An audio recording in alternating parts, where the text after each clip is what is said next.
راستہ ہے جو prime minister of Pakistan Imran Khan نے جس پہ وہ چلے تھے اور کہا تھا کہ منڈیاں لگیں گی, بیوپار ہوگا, ووٹ خریدے جائیں گے, بیچے جائیں گے, اور وہ لوگ جو جمہوریت کا دعویٰ کرتے ہیں پاکستان کے اندر اور جو چاہتے ہیں کہ جمہوریت کی آڑ میں وہ اپنی ان منڈیوں کو چلاتے رہیں جہاں پر ووٹ خریدا جاتا ہے, بیچا جاتا ہے. اب کیا اخلاقی جواز رہ جاتا ہے پاکستان ڈیموکریٹک موومنٹ کے پاس, اس الائنس کے پاس, پاکستان پیپلز پارٹی کے پاس, پاکستان مسلم لیگ نون کے پاس, جو ہمیشہ سے کہتے رہے کہ ووٹ کو عزت دو اور شفاف الیکشن جو ہے وہ ہم چاہتے ہیں. آج ایک چارج شیٹ ہے یہ پورے نظام کے اوپر, ان ویڈیوز کا, آڈیوز کا سامنے آنا ہے. ویورز, کوئی سوال پوچھے ان لٹیروں سے, وڈیروں سے, چوروں سے جو مافیاز کی شکل میں پاکستان پر قابض ہیں کہ کیا یہ پاکستان ان کے باپ کا پاکستان ہے, کہ جو ووٹ مانگتے ہیں اور پھر اس ووٹ کا بیوپار کیا جاتا ہے. پاکستان میں کہ کسی بھی صوبے کو اٹھا کر دیکھیں, کسی بھی گلی کو اٹھا کر دیکھیں, کسی بھی شہر کو اٹھا کر دیکھ لیں, حالات آپ کے سامنے ہیں. لوگ ہسپتال میں دوائی نہ ملنے سے مر جاتے ہیں لیکن ان کے کاروبار بند نہیں ہوتے. کسی کو چھت نہیں ملتی لیکن ان کے محل بنتے ہیں اور پھیلتے ہیں. لوگ بھوک سے مر جاتے ہیں مگر ان کی فیکٹریاں ویور چلتی رہتی ہیں. کوئی سوال پوچھے ان حکمرانوں سے کہ پاکستان کی عوام نے ان کا کیا بگاڑا ہے, ان کے بچے بیرون ملک اعلیٰ تعلیم حاصل کرتے ہیں تاکہ دوبارہ پاکستان میں آئیں تو اسی غریب عوام پر حکمرانی کر سکیں. تھر میں اگر پانی نہیں ہے تو کوئی بات نہیں, لوگ اگر بھوک سے مر رہے ہیں تو کوئی بات نہیں, لیکن آپ کی اپنی ذاتی شادیاں ہوں تو وہاں پر 50, 60, 70 اقسام کے کھانے لوگوں کو کھلائے جائیں. یہ ہے ہمارا پاکستان اور یہ ہیں ہمارے حکمران. کوئی سوال پوچھے ان اداروں سے کہ جنہوں نے حکم تو صادر کیا کہ جناب ہمارے پاس میکنزم نہیں ہے اور بہت دیر ہو گئی, تو انشاءاللہ اگلی دفعہ ہم ایک ایسا میکنزم آپ کو اور اس قوم کو تحفے میں دیں گے جو شفافیت کو برقرار رکھ سکے گا. خدا کے لیے پاکستان کی عوام پر رحم کریں, اس نظام پر رحم کریں, اور ایسے تمام ایلیمنٹس جو مافیاز بن چکے ہیں ان کا راستہ روکنا ہوگا. ان چہروں کو یاد رکھیے گا, اس آواز کو یاد رکھیے گا کہ جب یہ آواز آپ کے کانوں میں پڑے اور ووٹ آپ سے مانگے تو آپ نے اس آواز کا کیا کرنا ہے اور ان چہروں کا کیا کرنا ہے. آج پاکستان کی عوام کو یہ فیصلہ کرنا ہوگا ویورز کہ انہیں کس قسم کا پاکستان چاہیے. کیا ایسا پاکستان چاہیے جہاں پر یہ لوگ ان کی اس امانت کی بولیاں اس طرح بازار میں رکھ کر لگائیں, یا انہیں ایک ایسا پاکستان چاہیے جہاں پر قانون کی حکمرانی ہو. وزیر اعظم پاکستان عمران خان نے بہت پہلے یہ پیشن گوئی کی اور یہ بنیاد تھی کہ پاکستان کے اندر شفاف الیکشن ہونا چاہیے. اب قوم کے سامنے حقیقت کھل گئی ہے پاکستان ڈیموکریٹک موومنٹ کے اس پلیٹ فارم کی, اس اتحاد کی, کہ کس طرح منڈیوں کو لیگل شیلٹر پرووائڈ کیا جاتا ہے. سپریم کورٹ آف پاکستان نے جو میکنزم ان پلیس کرنے کے لیے کہا وہ میکنزم نہیں بنا. الیکشن کمیشن آف پاکستان اپنی جو آئینی ذمہ داری تھی اسے بھاگ گیا اور کہا کہ جناب بہت وقت کم ہے لہٰذا ہم کوئی ایسا میکنزم ان پلیس نہیں کر سکتے. پھر ویجیلنس کمیٹی اور پھر باقی ساری چیزیں جو ہیں انہوں نے اپنی پریس ریلیز کے ذریعے شیئر کی ہیں. لیکن معاملہ یہ ہے کہ جناب نظام کو غور سے دیکھیں. معاملہ یہ ہے کہ یہ الیکشن اس میں شفافیت ہم نہیں کروا سکتے, لہٰذا وقت کم ہے, لیکن آئندہ کے جو الیکشن ہوں گے اس میں ہم شفافیت کے لیے میکنزم ضرور لے کر آئیں گے. آپ نے اتنی لمبی ایکسرسائز کی, سپریم کورٹ میں یہ کیس کتنے دن چلا, آپ اپنا موقف دیتے رہے, وہاں پر کہتے تھے کہ جناب وقت بہت کم ہوگا, ہمارے لیے یہ ممکن نہیں ہے ایسا میکنزم پلیس کرنا, جس کا جو سپورٹ گورنمنٹ آف پاکستان بھی آپ کو دینے کے لیے تیار تھی. وفد آپ کے پاس آیا کہ جناب ہم تیار ہیں جس قسم کا آپ میکنزم چاہتے ہیں. ویورز, آج پاکستان کی تاریخ کا وہ دن ہے جب یہ نظام پوری طرح ایکسپوز ہوا ہے.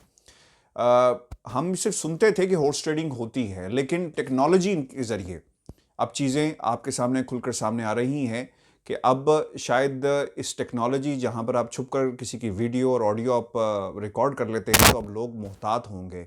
اور اس کی آپ کو میں ایک ایگزامپل بھی دے دیتا ہوں کہ ٹیکنالوجی کا استعمال کیسے ہو رہا ہے. ہم نے کچھ عرصہ پہلے ایک ویڈیو بھی کی تھی کہ الیکشن کے دنوں میں باہر سے ریمیٹنس کی شکل میں پیسہ پاکستان میں آتا ہے اور پھر جو والٹ یعنی چھوٹے لیول کے اوپر اس پیسے کو تقسیم کیا جاتا ہے. یہ ہم بات کریں عام انتخابات میں تاکہ کسی کو شک بھی نہ ہو. اور سپریم جو اسٹیٹ بینک آف پاکستان کی کے کچھ لوگوں سے جب ہماری بات ہوئی تو انہوں نے بھی اس چیز کو کنفرم کیا کہ آپ کو اب نارمل ٹرانزیکشنز اور جو بیہیویئر ہے ریمیٹنس کا اور جو ویو آپ کو نظر آتی ہے پیسے کی تو اس سے اندازہ ہوتا ہے کہ کہیں نہ کہیں کچھ نہ کچھ خرابی ہے اور اس کو ٹریس نہیں کیا جا سکتا. ایک دوسرا طریقہ کار استعمال کیا گیا. آپ کو یاد ہوگا ایک ویڈیو میں نے آپ کو بتایا تھا کہ باہر منڈیاں لگ گئی ہیں, دبئی سے پیسہ منتقل کیا جائے گا اور وہاں پر ہی پیسہ دیا جائے گا. اب ہوا کیا ہے, احمد کنڈی صاحب نے عبدالسلام افریدی سے رابطہ کیا.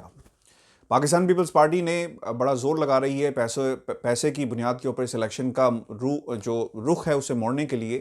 تو انہوں نے جب رابطہ کیا اور پھر جو انٹرویو عبدالسلام افریدی صاحب کا سامنے آیا ہے انہوں نے کہا کہ کتنے پیسے ملیں گے. انہوں نے کہا کہ 8 کروڑ ملیں گے. انہوں نے اس کو پارٹی کو رپورٹ کر دیا, پھر اس سے بات چیت بڑھانا شروع کی اور پھر کیا ہوا کہ اب انہوں نے ان کا نام بھی قوم کے سامنے رکھ دیا ہے کہ جناب اس شخص نے مجھے 8 کروڑ کی آفر کروائی تھی.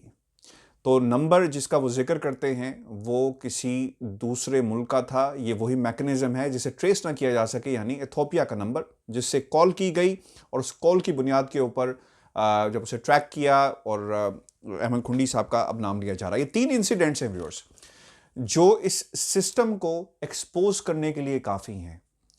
بتانا اب اس الیکشن کمیشن کو بھی پڑے گا. اب ٹھیک ہے اب نوٹسز لیں, لیکن اب کیا حیثیت رہ جاتی ہے پاکستان پیپلز پارٹی کے کسی بھی امیدوار کی کہ وہ الیکشن میں جائیں اور قوم کے سامنے ان کا کیا اخلاقی جواز رہ جاتا ہے. اگر آپ کیا کہیں گے کہ یہ سازش کی گئی ہے آپ کے خلاف. آپ کو جس طرح میں نے بھی اب سے کچھ ہی دیر پہلے کسی دوست سے بات ہو رہی تھی تو انہوں نے کہا کہ جناب یہ بھی تو ہو سکتا ہے کہ پاکستان تحریک انصاف نے اپنا کو بندہ پلانٹ کیا گیا ہو. بات یہ ہے کہ یہ روایت ویڈیوز بنانے کی کہاں سے چلی ہیں, ججز کی ویڈیوز کون بناتا ہے, پوری قوم جانتی ہے. یہ ویڈیوز کا جو کھیل شروع ہو چکا ہے ویورز, یہ بلکہ میں تو یہ کہوں گا کہ غنیمت اس لیے بھی رہا اس سسٹم کے لیے کہ اس نے ایکسپوز کر دیا ہے. وہ لوگ جو ووٹ کو عزت دو کا نعرہ لگاتے ہیں, لیکن ووٹ کو اگر اس طرح عزت دینی ہے تو ہمیں سوچنا پڑے گا کہ پاکستان کے اندر کس قسم کا نظام ہونا چاہیے. اب وقت آ گیا ہے کہ فیصلہ کر لیا جائے کہ نوٹوں کی بنیاد کے اوپر یہ حکومت یا کوئی بھی حکومت چلے گی یا ووٹوں کی بنیاد پہ حکومتوں کو چلنا چاہیے. ووٹ کو عزت دو کا نعرہ تو لگانا صرف اب ایسا لگتا ہے کہ آپ کو جلسوں میں نظر آئے گا, لیکن ووٹ کو حقیقی عزت پاکستان ڈیموکریٹک موومنٹ نے کس طرح دی وہ آپ کے سامنے ہے. کس طرح ٹیوشن پڑھائی جا رہی ہے علی حیدر گیلانی کی طرف سے کہ ووٹ ضائع کیسے کرنا ہے اور پھر لوگوں کو کس طرح گھیرا جا رہا ہے. تو یہ ہارس ٹریڈنگ ایگزسٹ کرتی ہے. یہ کسی افسانے کی ہم بات نہیں کر رہے. پرائم منسٹر پاکستان عمران خان نے کسی افسانے کی بات نہیں کی تھی. یہ وہ خدشات تھے جس کی بنیاد کے اوپر آرڈیننس جاری کیا گیا. یہ وہ خدشات تھے جس کی بنیاد کے اوپر سپریم کورٹ آف پاکستان سے رائے مانگی گئی, انٹروین کرنے کے لیے کہا گیا اور کہا گیا کہ بتایا جائے کہ کس طرح چلنا ہے. یہ وہ بنیاد تھی جس پر چلتے ہوئے الیکشن کمیشن آف پاکستان کو کہا گیا کوئی شفافیت کو برقرار رکھا جائے, کوئی میکنزم خدا کے لیے ان پلیس کر دیں. لیکن الیکشن کمیشن آف پاکستان نے کیا کیا وہ بھی قوم کے سامنے ہے. آج بعض لوگ یہ کہتے ہیں کہ شاید جب یہ فیصلہ آیا سپریم کورٹ کا تو لوگ یہ کہہ رہے تھے کہ یہ ان کی جیت ہوئی ہے. ان ویڈیوز کے آنے کے بعد, آڈیوز کے آنے کے بعد یہ وہ چیزیں ہیں جس نے آج ثابت کر دیا کہ پاکستان کا جو نظام ہے وہ صرف حکمران کی کرسی کو بچانے کے لیے ہے, ادارے صرف کرسی کو بچانے کے لیے ہیں اور مافیاز کو بچانے کے لیے ہیں. پاکستان کی عوام جائے بھاڑ میں, کسی کو کیا لگے. بلکہ میں تو یہ کہوں گا کہ تمام لوگوں کو آج 2 نفل شکرانے کی ادا کرنے چاہیے کہ یہ کس بری طرح ایکسپوز ہو گئے ہیں. اس پر کوئی دلیل نہیں ہے.